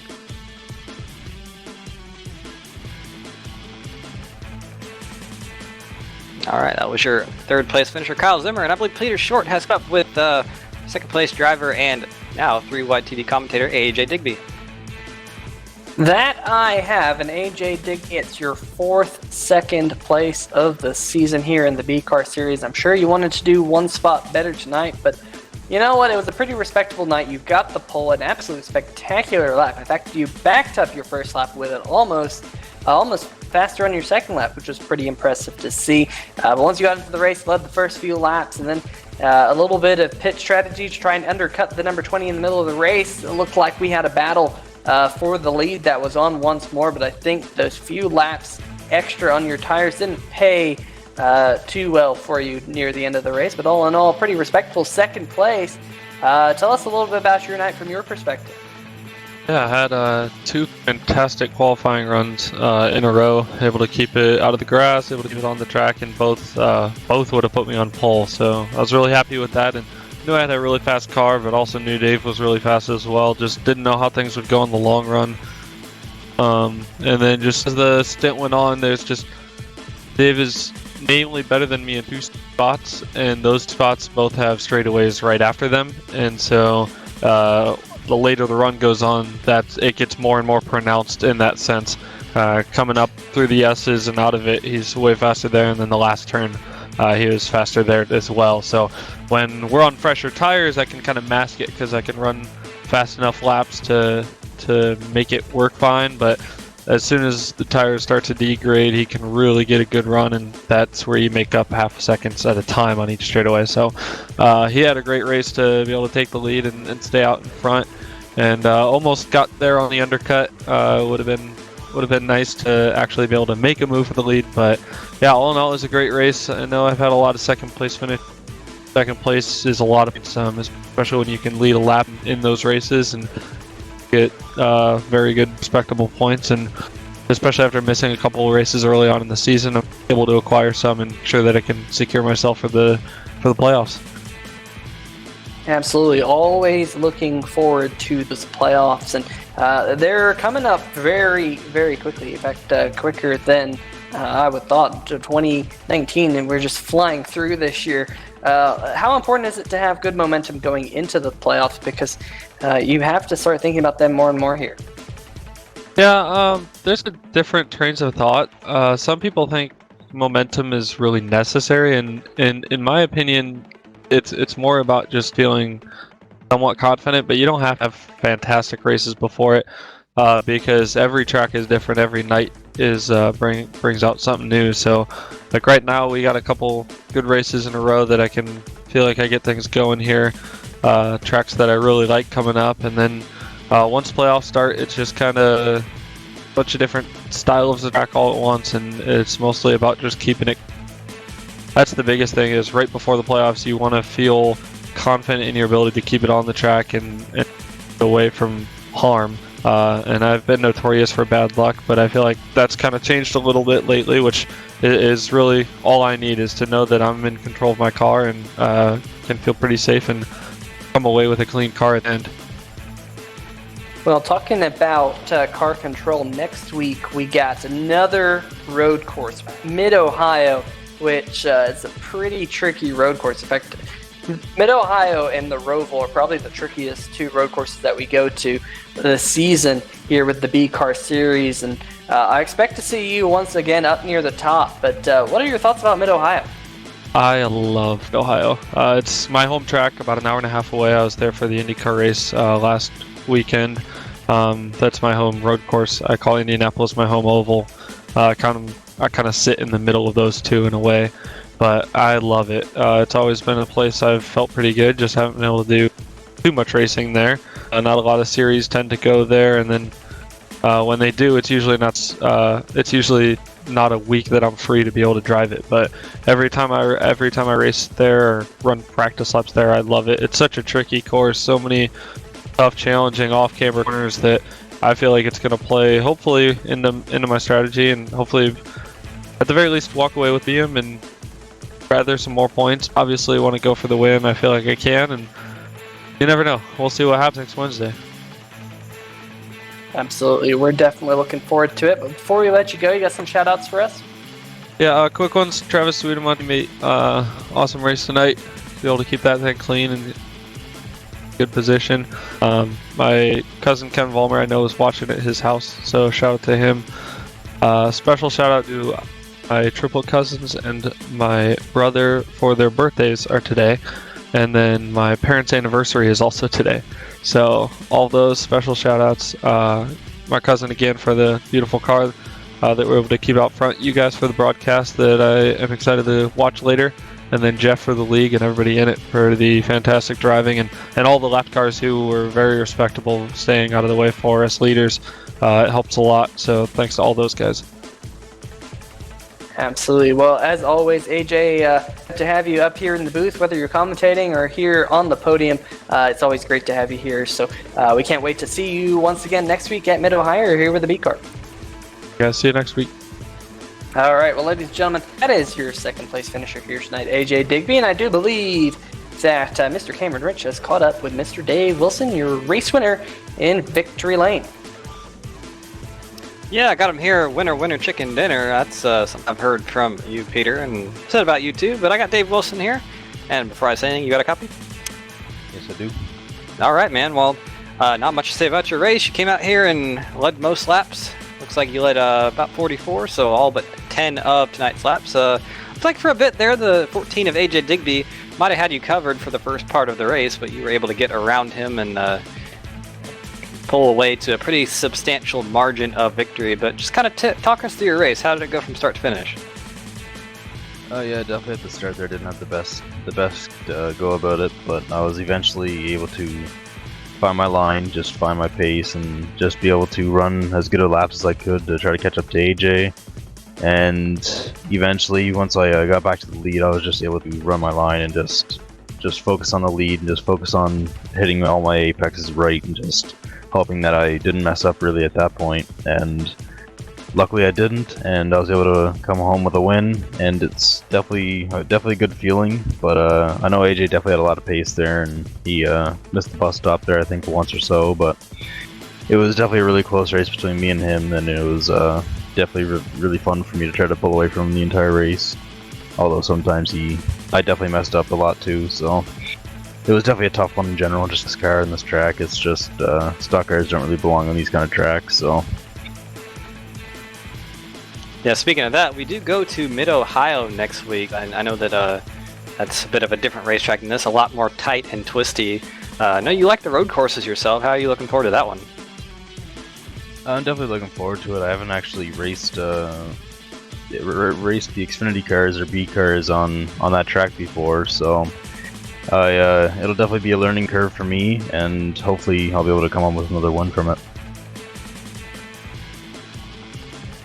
Absolutely, and I was actually going to ask you this before, but I wasn't sure how to ask it. But you know, you missed a few races in the middle of the season, but you look like you're probably still in the points battle to maybe make the playoffs. Is that kind of on your mind as we go to the end of the season? Yeah, right now it's my main goal is just to try to run consistent races and just try to get really good finishes to keep my points up there, because as long as I'm in that top 12, then I'll be able to make the playoffs, and I'm pretty well on the border of it. And with a few wins under my belt right now, I'd really like to try to stay in there and go for the championship. All right, man. Well, great run tonight. Led the most laps, got the win. Your fourth of the season, so doing what you need to do just that. But before we let you go, you got some shout-outs for us. Yeah, I'd like to thank you guys up in the booth first for commentating and streaming these races every week. All the drivers love to go back after the race and just watch and see all the wrecks and just see all the good battles on track and everything like that. And it's definitely something that we always look forward to after the races. And I'd also thank all the guys in this that participated in this race. It was definitely a tough one, and these guys blow me away every single week. Just how strong they're able to run every single week, and just always be able to stay in it or quit. It's just unreal, and it's something that I've never actually thought was possible in the racing league before. But yeah, it's definitely an awesome experience every single week. Everybody loves it. It's always something that I look forward to myself, and it would never be possible without Jeff Schmidt, the league owner. And without him, we wouldn't be able to have any of these races, and this never would have came to be. And it's definitely been something that we're definitely growing, and I'm looking forward to the future of it. Absolutely, definitely looking up for everything. But thank you very much for talking with us, Steve. We'll definitely talk to you again next week at some time, so congrats on the win, and we'll see you again next week. Thank you. And on that note, I think Mr. Short has caught up with the man himself, Jeff Schmidt. That I have, and Jeff, pretty tricky race here tonight. 54 laps around the Watkins Glen is no easy task, but most of the field here finished tonight, which is pretty awesome to see. It's a tough race. We got another road course again next week here in the B car. Tell us what's happening here in the league. Yeah, since we followed the actual NASCAR B car series, Xfinity in real life B car for us. Yeah, it's really a crazy kind of schedule coming up here, or with Watkins Glen and then Mid-Ohio, some other interesting tricks coming up. It's pretty cool. I'm glad to say that we can run anywhere that they do, and when we first started, a lot of the guys didn't necessarily want to visit road courses at all. Some of the guys love them, A lot of it has to do with it being, it's more difficult. It's a lot more physically demanding. And 54 laps here, no, that's no easy task for anyone. So super proud of everyone to show that they have what it takes to do it. And not only that, but to do an awesome job racing each other at the same time. Yeah, we've seen some of these drivers do endurance races this year here with the SimPossible Racing League, with SimPossible Racing on their car, their Ferrari, whatever they're racing in an endurance race. But I felt like tonight was the endurance race of the season, at least so far, twisting and turning through this racetrack for 54 laps. It was absolutely impressive. Mid-Ohio next week is going to be an interesting one. I think it's going to be the first time that SimPossible Racing League has gone to Mid-Ohio. Correct me if I'm wrong there. But what are your thoughts about going there next week? Yeah, it will be our first time there, and it's definitely a lot more technical of a track. You really have to get your line down there to figure it out. Otherwise, it's even easier to get off track there than tonight. So it's going to be more difficult for some. Even some of the guys that did really well tonight, they're not necessarily used to running Mid-Ohio a whole lot. So we might put up a practice for everyone, and I'll go out and run a little bit before that race to get everyone familiar with the track. And I'm really confident that they're going to do an amazing job there as well. That's a track where someone you might not expect to win might win. Being fast at a road course is great, but that's a track that going really fast could get you in trouble too. So it's going to be interesting to see what happens there. Absolutely. We'll tune in next week, same time, same place here on 3 Wide TV. Before we let you go, Jeff, you got some shout-outs and announcements for us? I sure do. First and foremost, you guys at 3 Wide TV, amazing job. I know, especially with the road course racing, it's not the easiest thing to keep track of what's going on track with it being so far spread. To keep up with the action, and you guys did an absolutely tremendous job, and as you always do. The road course stuff, it definitely takes a little more skill as a broadcaster, I'm sure, to do the road course broadcasting. So amazing job as always. Thank you so much. Got to thank the drivers, of course, to come out here and do this. Whether they like road course racing or not, they come and they show up and do what they can do. They have fun with it. That's the most important thing, and that's the thing that we push, to just have fun no matter what. You don't have to be the fastest or the best, just to come out here and do what you're capable of. That's all we ask. I got to thank the drivers' families for helping them out and allowing them to get in here and race. Super awesome of the families to help them out, to make it possible for them to be able to do that. I got to thank Billy Wise for helping me with SimPossible Racing League and everything that he's done as an admin, and with paint jobs, with posters, videos. He's done a heck of a lot for us, and we really appreciate it. Thank you, Billy. Paul Davies with Team Brit. That's a event coming up September 7th. Cool road racing event that we've been invited to, and it's a pretty huge event. So we're very honored to be invited, and looks like we're gonna have 4 cars out there. So pretty cool. We'll definitely share all that stuff on our SimPossible Facebook page when it gets closer to time of the broadcast, and to let our fans and friends and family know where they can see us race there against, a lot of people we don't race with it normally. So the whole league's going to team up as a team to race against other people. That's pretty neat. Got to thank Magical Butter for a donation of prizes. We have our charity event September 14th. That'll be a week after the Team Brit race. September 14th, we're running a Daytona 500 event, a charity race to help raise money for SimPossible Racing League and the drivers, to be able to get things for the drivers that they may need. So we had a few people that donated and helped out with that so far, and it's been amazing. Magical Butter is one of them. Check them out, magicalbutter.com. ASF, Adaptive Sports Foundation. Thank you so much to them for their donation. Adaptive Sports Foundation is an awesome thing. Check them out. I don't have their website right here. I wish I did. It's probably Adaptive Sports Foundation. Just Google it. You'll find it. They do some amazing things, man. It's like one of the things they do is like extreme wheelchair, like to take the wheelchair to skate parks and jump them and do cool stuff like that. I know that Wheels, who is involved with Travis Pastrana and their tours and stuff, he's part of that deal and comes out and does tours and whatnot. They have bands play. Just a really cool thing. So thank you to ASF. Thanks to MPI, Max Pappas Innovations, for their donation for a prize for our charity event coming up. SimAbility and Glen Simban. Obviously, if you don't know Glen and SimAbility, they make some amazing equipment for adaptive controls for iRacing. And Adaptive Motorsports and Wellness with Brian Hannaford.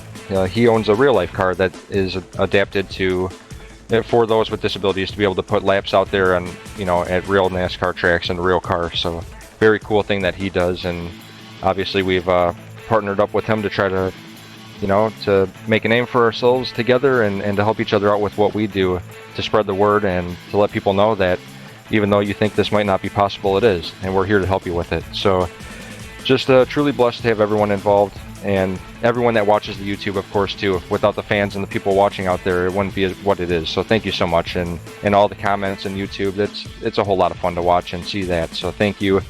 If you are or know of a driver with a disability, visit SimPossibleRacing.com, and there's a driver sign-up form on there. You fill that thing out, and we'll have you on track.